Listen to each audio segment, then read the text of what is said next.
Well, greetings, world, and greetings, Seven Spot. You know it's time. It's time. It's absolutely time for another virtual and socially distant sevens. And boy, do we have a treat for you today. Um, Folks, time for a serious note. This show is about obsession. So we're going to start this off right. All rise. Raise your right hand and repeat after me. My name is John, and I'm addicted to sevens. Now sit down. It's time for the man's prayer. I'm a man, and I can change if I have to, I guess. All right, sit down. Okay, enough of that. Guys, we've got a treat. We are going to be going to DTO, Driven to Obsession with Craig Brake. But before we get started, I'm just going to say one thing because I wanted to bring some news. I promised in the past that we are going to be stepping it up a bit, and I was hoping that this will all fall into alignment with what the greater plan is. I just want to let everybody know it's basically 5:03 here in Vancouver, British Columbia, in the land of dirt, Vancouver, British Columbia. So, it's now 1 p.m., 1300 hours in the UK. I'd love to do this more, but you know what? I've been up since 3 in the morning and I love doing it, but I'm not going to be able to do this way and still bring all the content that I really want to bring. So here's what I've had planned, and this is what I'm doing. I have a few selected friends that I have asked to take on the responsibility to be guest hosts.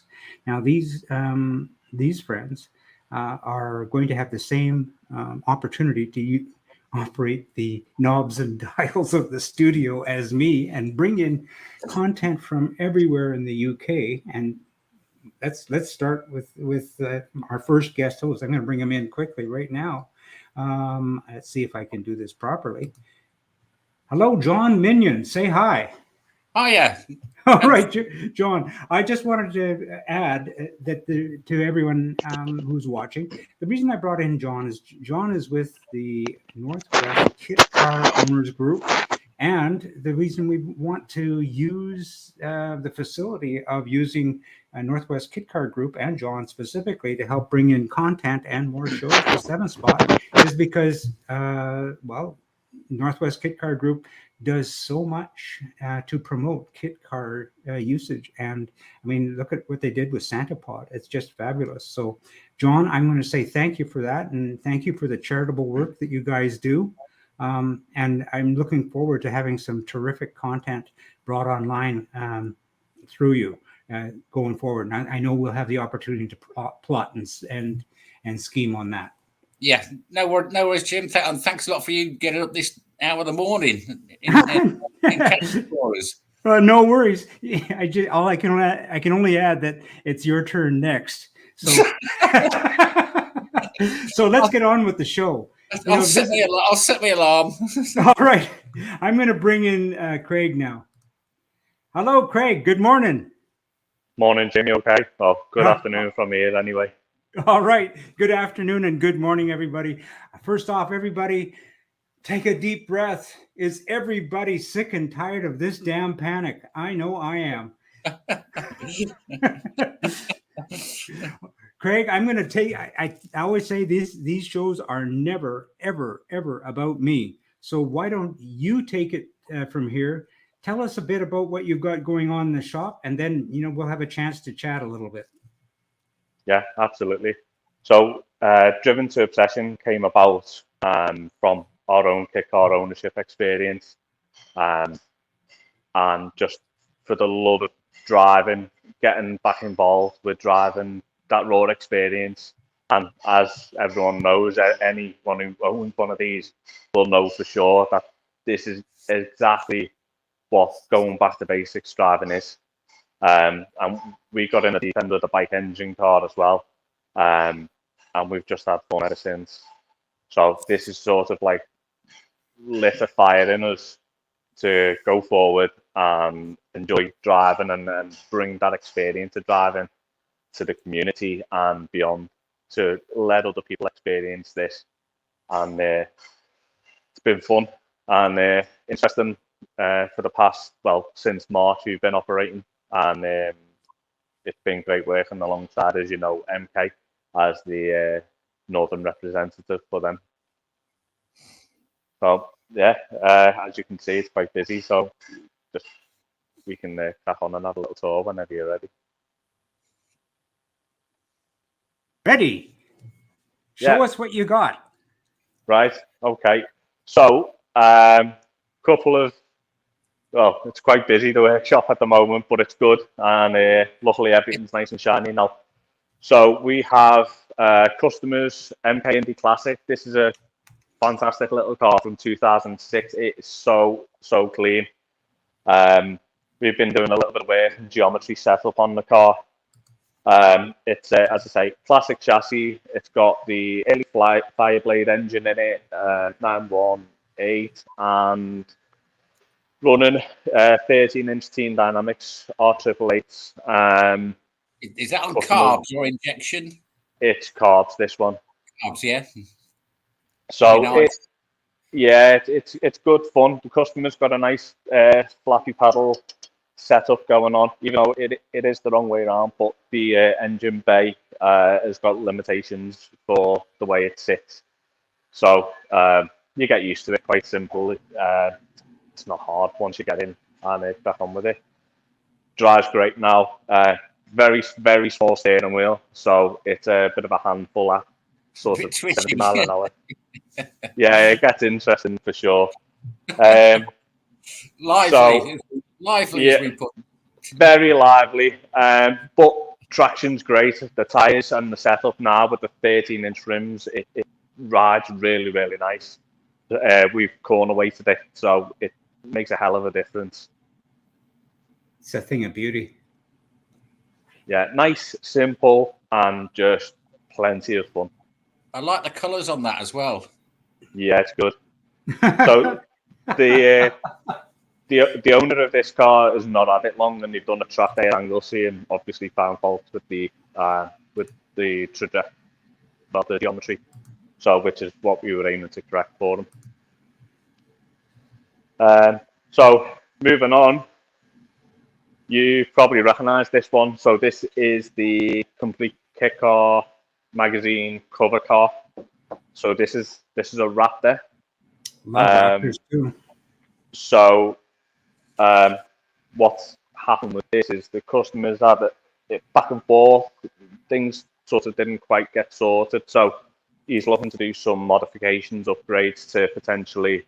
Well, he wants to keep it in an ideal way, but potentially look to move it on as well. So just trying to sort out a few things and see what is cost effective.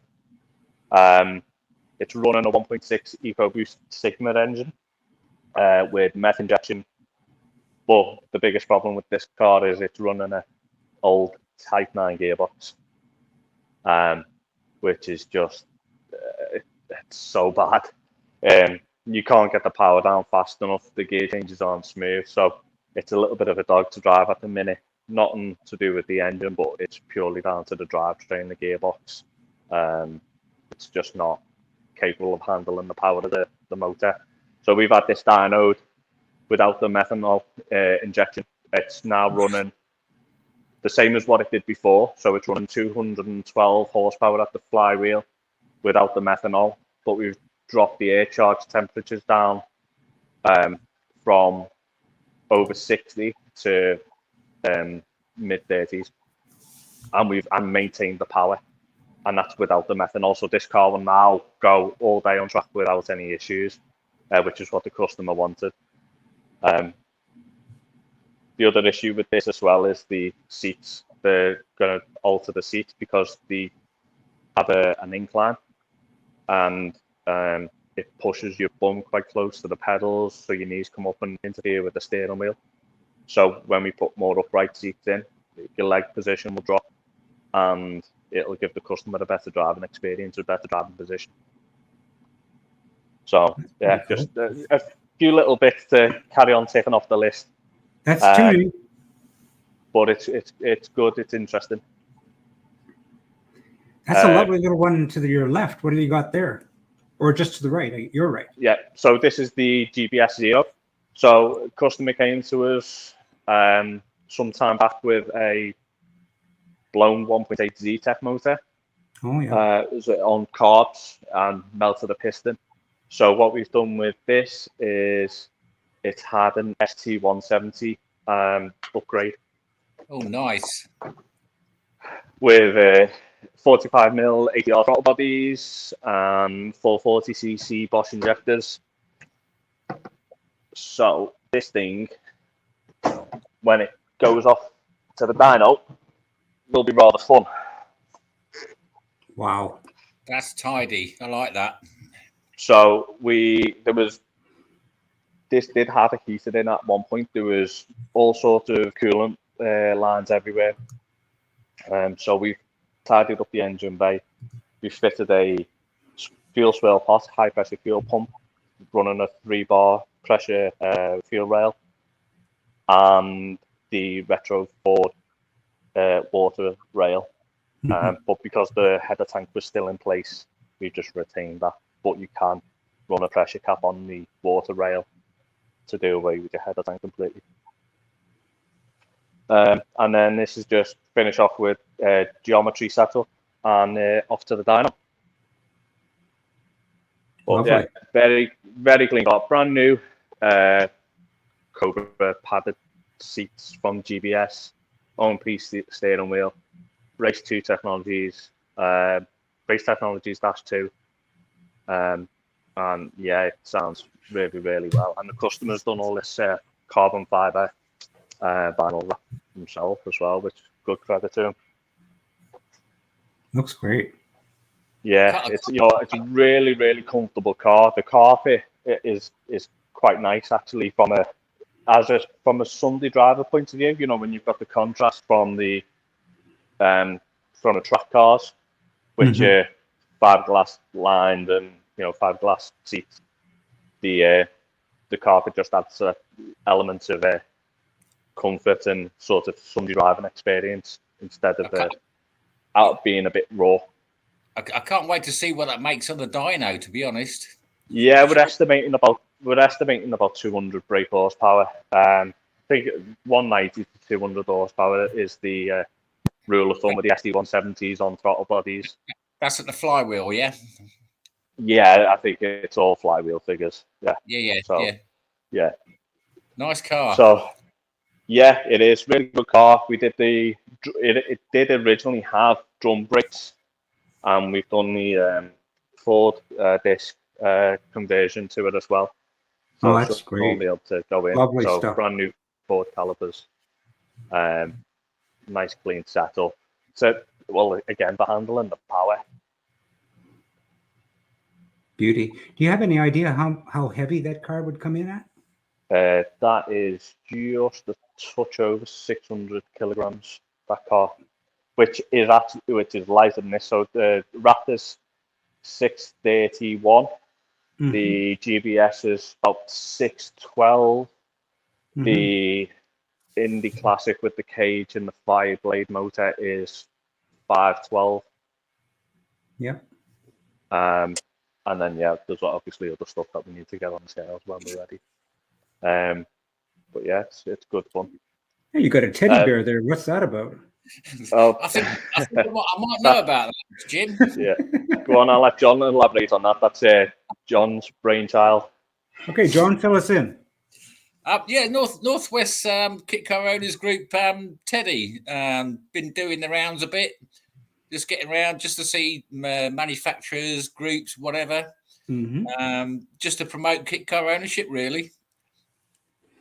He's been in Complete Kit Car magazine and been out to MK Sports Car, which, you can see the logo there, and it's signed there by Complete Kit Car magazine as well. So, yeah, he's doing the rounds. He's getting out there gradually.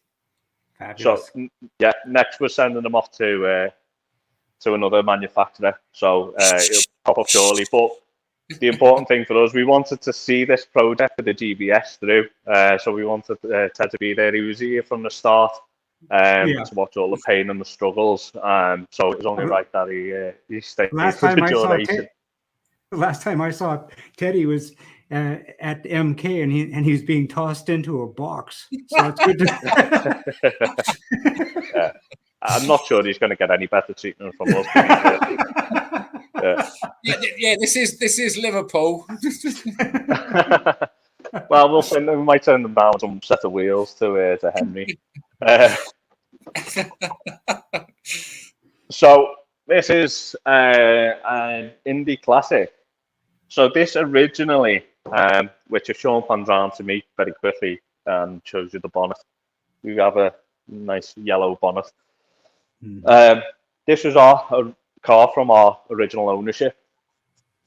It was built in 2006 by a friend with a Pinto engine, had a 5-blade motor, and then went into having a ZX10 motor. What happened with this, and this is sort of, I've got pictures of this to be able to show people who want to buy cheap kit cars. We had issues with the geometry from the offset, and when we started digging it down and looking to replace the wires, we found that the chassis was completely twisted and bodged in places, which is a big problem. And we were obviously, this was going to be a demonstrator car, so that was a bit of an issue. So we did the right thing and replaced the chassis component. So everything came off. The old chassis, all the brake calipers were rebuilt, painted, and then everything, all the electrics are brand new. The cradle has been put in brand new prop, balanced, diff gone back in. So effectively, this is a brand new second-hand car, as we like to call it. Seats are brand new, dash is new, some of the panels are new, some of them are old, but all painted and in a lovely pepper white, which is a BMW Mini colour. So as you can see, nice sort of clean carbon dashboard, OMP steering wheel with the retain-a-low collapsible boss. So the driving position's nice and sort of close for your arms, but your feet are still quite far out for your pedal reach. So your legs are nice and straight. So there's no interference with your knees on the steering wheel like on the Raptor. Well, this is due to get some livery. Yeah, I think that Raptor steering wheel needed raising a little bit, didn't it? Well, the idea was to raise the steering wheel, but what we actually found is because the seat, Sean should be able to show you, the seat, but where your bum sits on the seat here, it's quite high. Yeah, it's very far forward. So by the time your bum's down, it's about a foot off. So your bum position is here. That's the start of your bum position. Yeah. Now on the MKs, back here on the normal upright seat.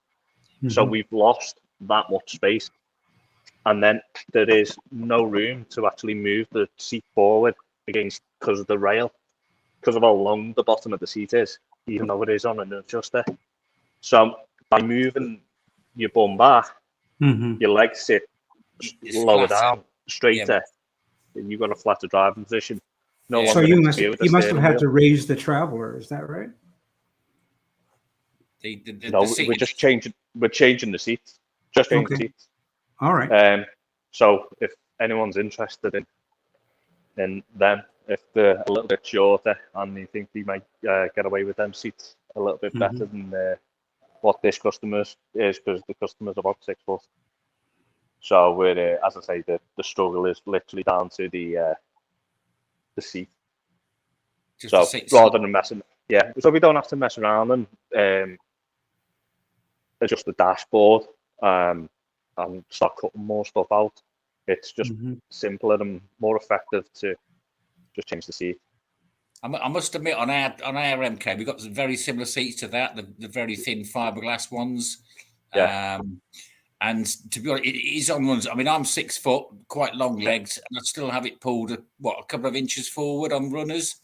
Yeah, plenty of room in an MK. Yeah, ours is exactly the same with the fiberglass seats in that as well. Plenty of room, loads of room for much taller people, and especially with the flat bottom steering wheel, it gives that little bit extra again.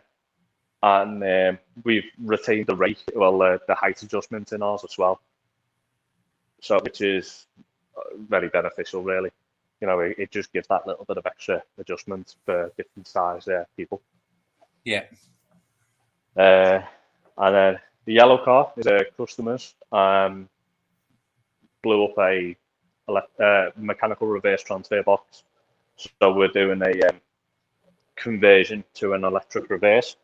So which mechanical one is that, and what are you going to? Because ours hasn't got one whatsoever. Yeah, so our Classic doesn't have one. The requirement isn't there because it was pre-2009. And then obviously it was car engine before that. It's a Wasp starter motor. So the kit is available from MK Force Cars or Kit Car Direct. Yeah. So that's the starter motor, and this is the mechanical, which is supplied by M&R. So that's going to need a different prop shaft as well, then, presumably. Yeah. So the props off getting redone. Yeah. Obviously just reprofiled, new centre bearing, because the mechanical reverse box acted as a centre bearing.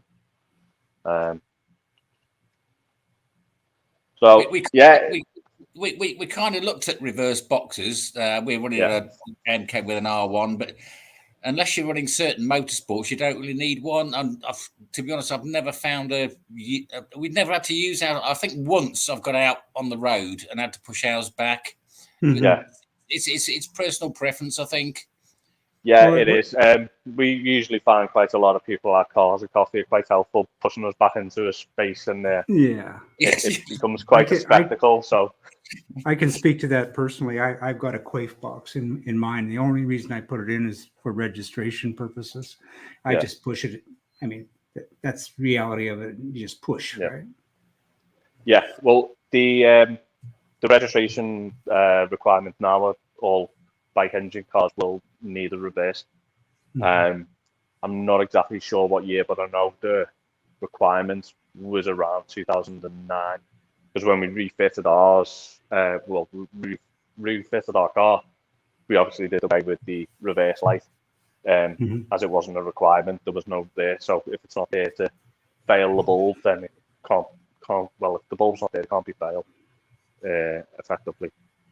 But that is age permitting. So, just if anyone else is thinking about it, then I'm pretty sure they're already getting through MOTs. But if anyone is struggling, then there is documentation online. If they're struggling, what they should do is give you a call. Yeah, absolutely. Depends on the time zone, Jim. We really don't want people to suffer. No.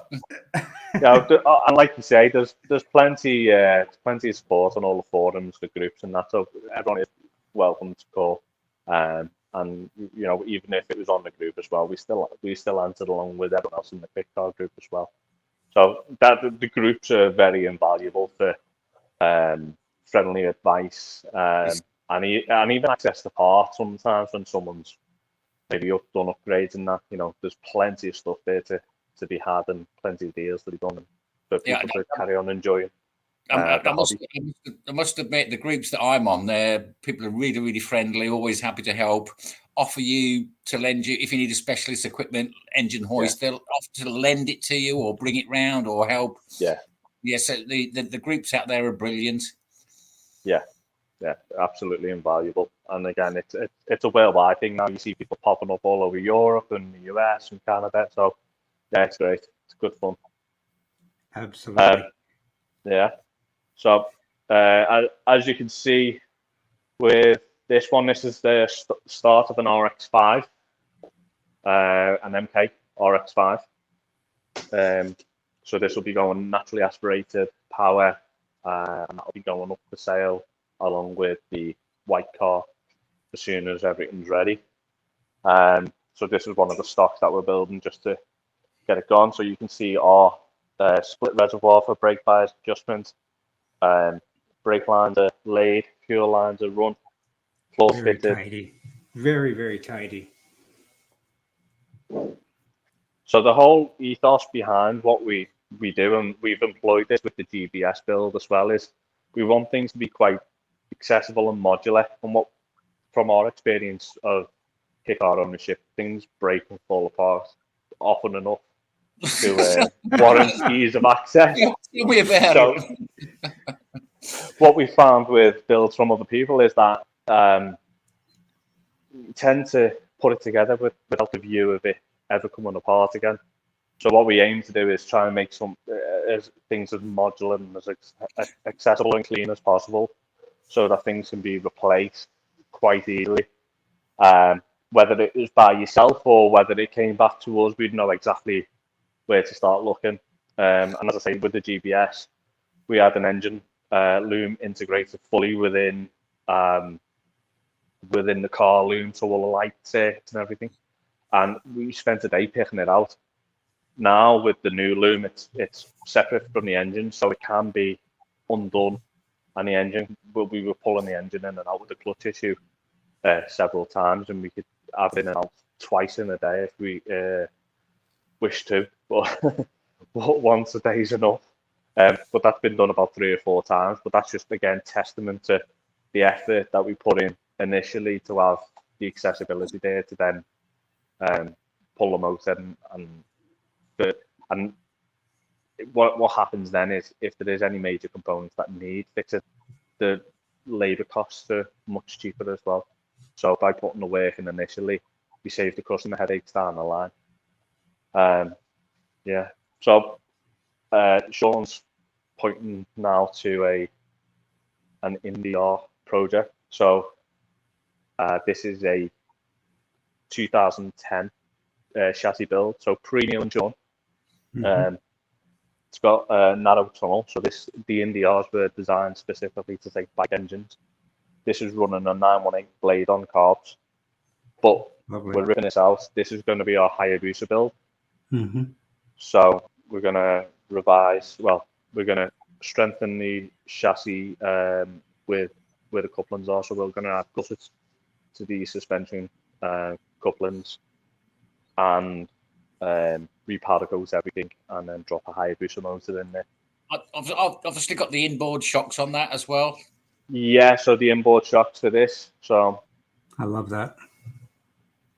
Yeah, that's You know what poundage you running on that? 250. This was a unfinished project that we received in this condition. So we've seen the opportunity to put it on the road. It's unregistered. This car never turned the wheel on track. This is the chassis. It's got a few marks from storage along the roll cage, but this car has been, the engine's been fitted. It's been rolling, but it's never turned on. As you can see, the wiring is the old Sierra wiring. That reminds me of my dashboard behind mine. Yeah. I don't even really want to comment on mine. Well, ours was terrible, and Sean's done a fantastic job of getting our Indy Classic really up to scratch with the wiring. So we can probably show you that actually. So it's still yet to be finished and tidied completely, but it is in essence obviously with a full rewire. Front loom and rear loom separable. So we can change one thing out and leave the other one in without doing too much damage. Just trying to... So you could do wiring and things like that if you pick cars with wiring. Yeah, absolutely. 1 sec. Oh, that looks very tidy. Look at that. So again, it's not quite finished, but we're running these race technologies -2, and then all the switches. We've got a few. So we've got the relay board underneath the scuttle. But what we've done is we've put the fuse board underneath the dash for accessibility, because there's a fuse is going to go before a relay. Yeah. So your fuses are accessible without pulling the car apart. Yeah. So if you're out on track or you're out on the road, you don't have to start getting spanners out to start checking fuses. Yeah. Which for us is, again, it's important to have that car-like feature. You don't want to be digging around at the side of the road too much. If you can get to something, Absolutely. for the sake of a blown fuse, that's what we find important. So we've done it with all that in mind. As I say, wiring is something you can do. Then, I mean, that looks a really nice, tidy job. So, I might get mine booked in. Yeah, Sean's loving the idea of that. No, he's not. He's obviously seen my car, by the way. He's shaking his head there with the camera. Yeah. So this was again, all like the bike loom, getting it all tidied up. So standard bike relays, ECU, again, completely separate. So once we take off a couple of the alternator lines or rectifier lines for power recirculation, then the engine is completely separate from the rest of the car.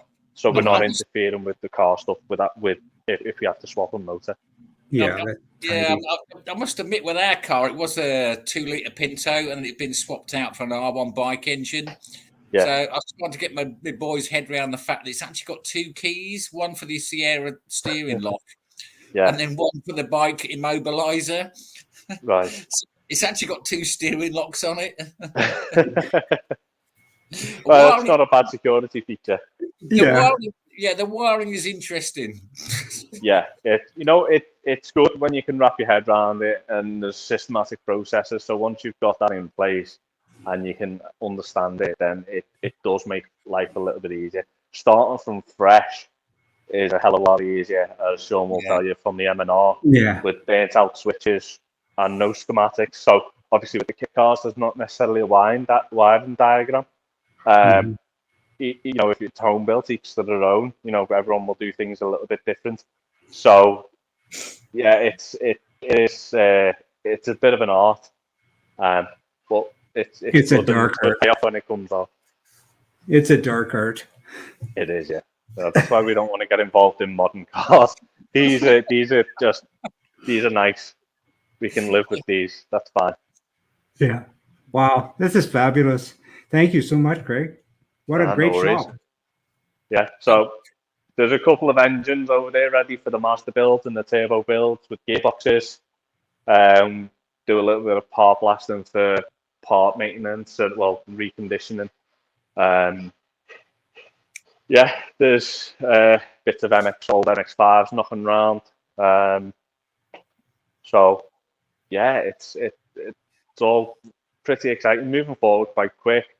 As I say, plan is we're going to get the Indy Classic with the ZX10 engine in, the white car. That's going to be up and running within the next week or so. MOT'd and then open for test drives. If you're brave enough in this weather. It's a little bit cold at the minute. This will be up for sale as soon as it's built up, and then following from that will be the turbo build and the Indy R as well with the high boosted engine. So obviously everything's up as we want to move through, and the aim is that we'll continue to build stock, but also we have the capacity for builds if customers want us to build the car for them. And being an MK agent, our prices are representative of MK. You can purchase an order through ourselves. You can come up to Liverpool, take a test drive if it's closer, and have a little look at the workshop and go through your specs and have a little nosy of what we've got in. And as I say, we're happy for people to come down and have a coffee. We're happy for people to come down and have a chat about cars in general, or talk about potential kit car ownership as well. I was going to say, Craig, it's not. I mean, obviously, you build. You can do wiring, you can do the builds, you can do a rolling chassis. Obviously, you're the MK dealer, but you also do wheels alignment and setup as well, and corner weights. So we use corner weight adjustments, and we use basic string alignments that we use on race cars. I sent Jim a couple of pictures of how you do it, and I was quite amazed. It is actually really, really accurate, and the really the best way to do it, in my opinion. Yeah, it's a very effective way of doing it. It's very simple. It's cost effective for the start. From a shop point of view, it's cost effective in that respect. But the results are fantastic. The way these cars handle after the adjustments is amazing. We're talking 1 millimeter difference toe from the front to the back of the wheel. That's so not even like 1 millimeter sort of in from the string at the front and 1 millimeter back. We're talking 1 millimeter overall for your total toe adjustment. So it is like a finite thing. You have got to take your time on it, but it does pay off. And these cars are so light, the wear and tear on them is next to nothing. So as long as we can get the car running good, we shim up the rear if there's no toe adjustments on the Classics as well. So we do have rear adjustment for toe in and toe out, which is you don't always get. We've had our car prior to having the shop. We had our car done on a Porsche specialist and with a Hunter equipment, and that was not shimmed for the rear. It was just the rear is what the rear is. Which isn't ideal for driving wheels, especially when you're going to be hooning it towards a corner at 100 mile an hour and taking a sharp right 60 yards and slamming on the brake 60 yards out. So, you want to throw these cars about, you want to have the confidence in them. So that's the aim with the corner weight and alignment. And the customer hasn't drove his Indy Classic Fire Blade yet, but I took it out beforehand, and I've taken it out since the adjustment, and it is night and day. The tram lining is reduced for the ruts on the road, especially in the front end, because they can get a little bit light. It depends depends on your front to back rake. Ours is set up as per the MK, because it's, if you have a look at the MK website, ours 70 millimeters, I think, from the rear passenger rake. So it's 75 millimeters, some clearance we aim for. So that'll give you good road clearance because of undulations, bumps. And then we add the 25 mil rake. So a little bit higher at the rear than the front. So we set your side-to-side adjustment, your front and rear adjustment. And that is with ballast in the driver's seat. So the important thing is with these cars, you're roughly 10, 20%, 10, 15% of the weight of the car. So you add the driver to the position, it changes the geometry of the car, it changes the weight distribution drastically. So when we do our corner weighting procedures, we do that with driver ballast weight. So we have some bags of sand and we lay them out in the fashion of where the driver would sit, including legs going into the driver's cockpit. And then from there, we'll make our adjustments, and that's all done with the ballast, including the alignments as well. Well, I'm going to jump in here if I can just jump in a bit. John had mentioned that he had sent some pictures to me, and I know that where they came from. They came from your Facebook page. So if anybody's interested in finding out a bit more and just knowing how they can contact DTO, go to DTO Facebook page, and there's a link on our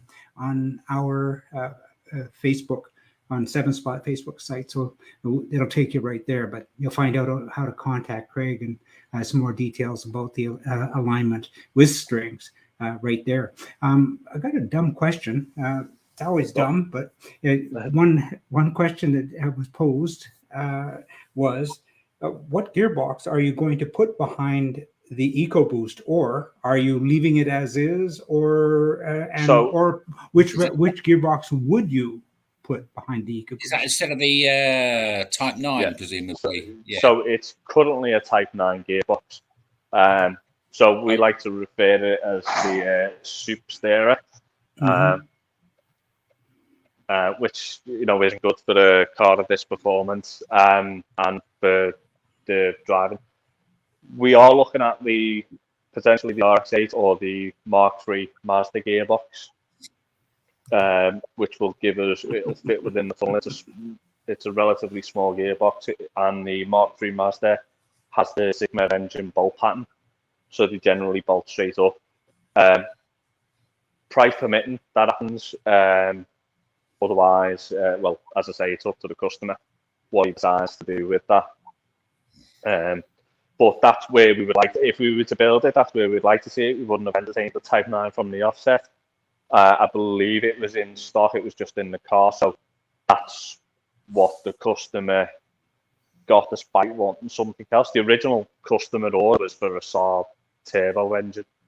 And then he was sort of sold this as an alternative to the Saab not fitting. So yeah, he's just ironing out some of the issues that he sort of found with the setup, and just making sure it's right. Again, it's not been corner weighted, so the rear wheels are completely upright. The front wheels are different camera angles.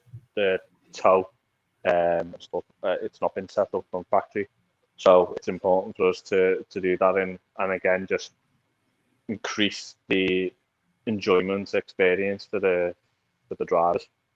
Yeah, fabulous. MK just chimed in to say that there's some very nice cars in your shop right now. Well, yeah, absolutely. There's 1, 2, 3, 4, 5 MKs in it, and then one Raptor, one GBS, and an M&R. So it's good a collection of sevens, really, when you think about it. I think we're missing Caterham and a low cost to complete the collection, but we definitely don't have the room for that at the minute. Yeah. This has been absolutely fabulous. Jump in, Chad. Rolling road wise as well. Yeah. I've seen you've had a couple on rolling roads. That's presumably not in your shop, or is that? No, it's not in our shop. So it's someone we're looking to continue that relationship with. So Chris from EFI Parts operates the rolling road over in Runcorn, which is a couple of miles away from us. So it's on our doorstep. He is an independent. He is a standalone ECU management specialist. So that's his wheelhouse, is standalone ECU. So Emerald, Delta, Omex, the lot, you name it, and he knows the way around it. So support there for what these engines are capable of running is great, because some dyno centers might just operate on normal car ECUs, and obviously we don't necessarily do that with these vehicles. So, and bike engines as well. He's accustomed to the bike engines, which is. Well, it looks like we just lost Craig there, John. So I'm going to bring the two of us in while he tries to reconnect. I don't know if it was a battery issue. Sometimes these phones, they just run out of battery power. I know he has a great feed as far as his data is concerned, but he may have just run out of battery power on his phone. So if he can, we were talking about ECUs and tuning, which is I mean the best thing we ever did was had our car rolling road tuned. And yeah, it makes all the difference. It's an amazing thing. Yeah. Well, and if we can get him back, that'd be great. If we can't, well, then all I can say is we'll get him back another time, because I'm planning, and you're planning, to do an awful lot more of this. And MK has their weekly show. Who knows? Maybe Northwest Kit Car organization John will have his own weekly show. Who knows? We'll just have to take it from there. Absolutely. It looks like we may have lost Craig for the moments, and we've been on for now 45 minutes. Is it 45? Wow. Yeah, it's an amazing thing. These things, they just go on and on and on, and they've got a life of their own. Too busy looking around his shop. It's a fantastic workshop. And the stuff he's doing. I mean, I started off with saying, you know, oh, here he comes back in. Hi there, Craig. I was just going to say we lost you, and I didn't know if it was going to be from battery power or if it was going to be from a weak spot in the feed. Whatever the case, welcome back. We were just commenting on a number while you were gone. John was saying doing all the ECU work makes all the difference. I agree completely. Especially the rolling road tunes. Best thing we ever did. Yeah. And then I was just going to say, you know, you've got such a fabulous shop, and it's so diversified. It represents everything that I've always said about 7-Spot. You know, we're not mark driven. It's really about the movement. And just like I started out the show with, you know, my name is John, and I'm addicted to sevens. That's pretty much it. I was going to say, Craig, with your workshop, when can I move in? I'll work out a nice rental fee for you, John, and then we can go from there. Give him a teddy to sleep with. Yeah, we're upstairs at the minute, so we've obviously got a mezzanine upstairs for the office, which it's a little bit untidy. We've obviously tried to clear the workshop out a little bit to make some room, but I'll just give people a bit of. I'm not showing you my studio, Craig. I'll tell you that.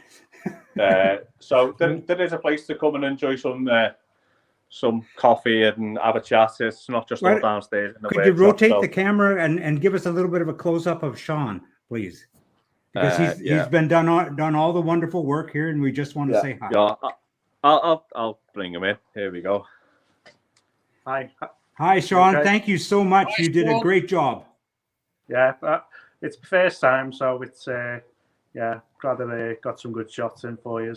Yeah, it's been great, and you know what? You'll be sorry. Yeah, not doing your wiring. Not doing it. Hey guys, we've been on for almost an hour, so you know what? Why don't we put a bow on it and say adieu for now, and we'll catch up with you later. Yeah, absolutely. Catch you soon. All right, guys, Thanks, have everyone. yourselves a great day, and we will catch you at 7-Spot later. Yep. Cheers, Craig, and all at DTO. It's been brilliant. Yeah, I'm really fascinated looking around your workshop. Brilliant. Yeah, John. Cheers. And like I say, open door policy. So just a little heads up. Make sure we're in, not on a test drive, and hopefully see people soon. Yeah, and bring a checkbook. Yeah.